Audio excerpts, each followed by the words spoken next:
As a child, I grew up in the countryside of western Connecticut, and spent a lot of time, up until I was 14, in the woods. Being in the woods of western Connecticut and climbing hills and all this kind of stuff was really the foundation of my childhood. It was this wonderful place to grow up. And it was during the CETA program in 1975 that I met a man, Peter Edlund, who was an artist here in the Hartford area, who became a very good friend of mine. And he was the one who actually introduced me to oil painting. And it was through my association with Peter Edlund in 1975 that I began to get to know all the work that's at the Wadsworth Atheneum, both the contemporary art that they have and also their 19th century collection, which has always been an influence in my work, this particular genre of landscape painting. 2 years ago, Barry Rosenberg, who is the director of exhibitions here at Real Artways, asked me if I wanted to do a project that would be about Hartford, about landscape painting, about my own artwork, the Wadsworth Atheneum, and pull all of what they seemed at the time disparate elements together into one project. It is based upon an Asher Duran painting, painted around the same time. What I did was I took this bucolic setting, which had cows and horses and little farmhouses, and I replaced it with a slaveholder and some fleeing slaves. In 1850, the federal government passed a law which made harboring and aiding all fugitive slaves illegal, so that there was no safe place for any of these people to go. Initially, what I wanted to do was to talk about the inherent lie that exists in American romantic painting from the mid-19th century, both the lie that happens socially with the whole concept of manifest destiny, and also the lie within the romanticism of the work itself. A lot of the work, the 19th century painting, specifically the Hudson River School, were idealizations of places that actually did not exist. I had always been drawn to the Albert Bierstadt landscapes. This painting is after Albert Bierstadt, who was Austrian, who immigrated to America and was completely enchanted by the West. So like he took the trees that he liked in one location, and particular waterfall in another one, maybe mountains off in the distance covered with snow, and he put it all together. It was a time also of great upheaval within the United States, and a time when there was a lot of social injustice, there was a lot of brutality and violence.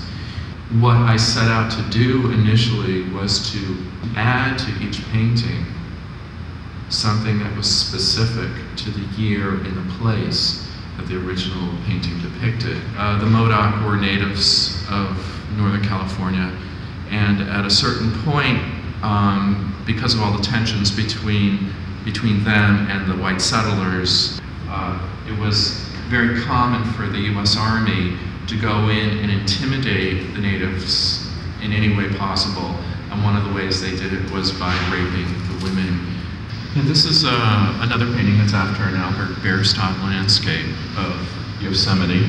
And the way the deer were actually looking in the original painting is off this way to the left. And so therefore I put the little scene over here under the trees, which is a lynching of a black man. This particular painting is after a large Frederick church, which is here in Hartford at the Wadsworth Atheneum.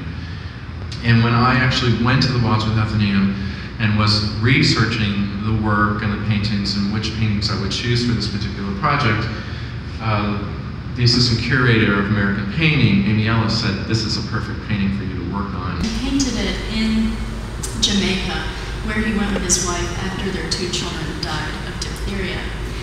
And one of the interpretations of this painting is that it's a mourning picture almost, and yet it's also got a positive side.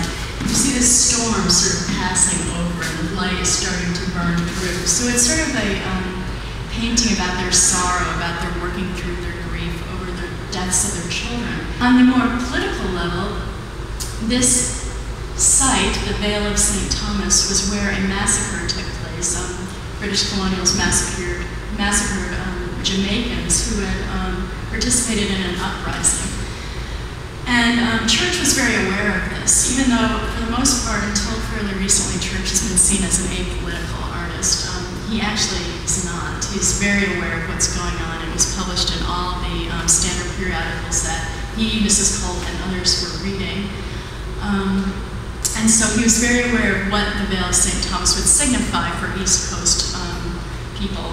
When he exhibited the painting, he exhibited as simply Jamaica and eliminated the site-specific part of the title so that no one would really make the connection. Do you feel that it is necessary to re-examine these paintings, say politically or socially today? Yes, I do. I think we need to continually re-examine these paintings in terms of motive, in terms of message, in terms of their historical context. It also addresses some very personal things for me too. So there's this act of violence that occurs socially, historically within the country, and then there's a whole, how I've come to begin to reconcile sort of some, the brutality and violence of certain parts of my own early life, addressing those issues. It's also very interesting too because Hartford is a place where I started out painting when I was 16 years old in 1975, and here it is, 25 years later, and I've come back to paint pictures from an institution, Wadsworth Athenaeum, which was a big influence on me when I was a teenager, and also at Real Artways, which is an organization I was familiar